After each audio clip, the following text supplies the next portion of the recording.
তারপর বলো, দেখে লাগছে তো ঠিক ডমিনোজ পিৎজার মতো? এখন চাইলে তোমরাও বাড়িতে বসেই এই সুন্দরভাবে পিৎজাটি তৈরি করে নিতে পারবে। কেমন করে চলো তোমাদের সাথে শেয়ার করি। প্রথম থেকে ভিডিও ক্লিপ নিতে একদমই ভুলে গেছি, সত্যি একদমই মনে ছিল না, কিন্তু পরে মাথায় আসলো যে চলো তোমাদের সাথেও শেয়ার করে নিই রেসিপিটা, যদি কারোর একটু হেল্প হয় এটা দেখে।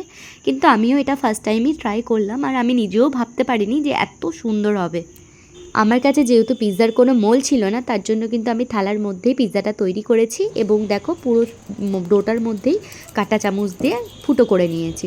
তারপরেই মাঝখানে দিয়ে দিয়েছিলাম পিৎজা সসটাকে মিডিলের মধ্যে বেশ ভালো করে স্প্রেড করে নিয়েই দিয়ে দিব চিজ, যেটা হচ্ছে পিৎজার সব থেকে মানে এটা না হলে একদমই পিৎজা ইনকমপ্লিট। আর আমার ভীষণ ফেভারিট একটা জিনিস, আমি চিজ খেতে ভীষণ পছন্দ করি। আর তোমরা নিজেদের পছন্দ মতো ভেজিটেবলস, এখানে আমি পেঁয়াজ, ক্যাপসিকাম, টমেটো এবং সুইট কর্ন দিয়েছিলাম। এটাকে আমি আরও চিজি করার জন্য দিয়ে দিয়েছিলাম আরও প্রচুর পরিমাণে চিজ। তারপরেই দিয়ে দিলাম অরিগ্যানো এবং দিয়ে দিলাম চিলি ফ্লেক্স।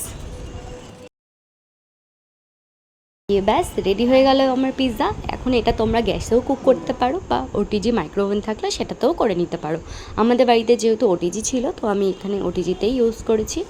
আর তোমাদের কেমন লাগলো অবশ্যই জানিও।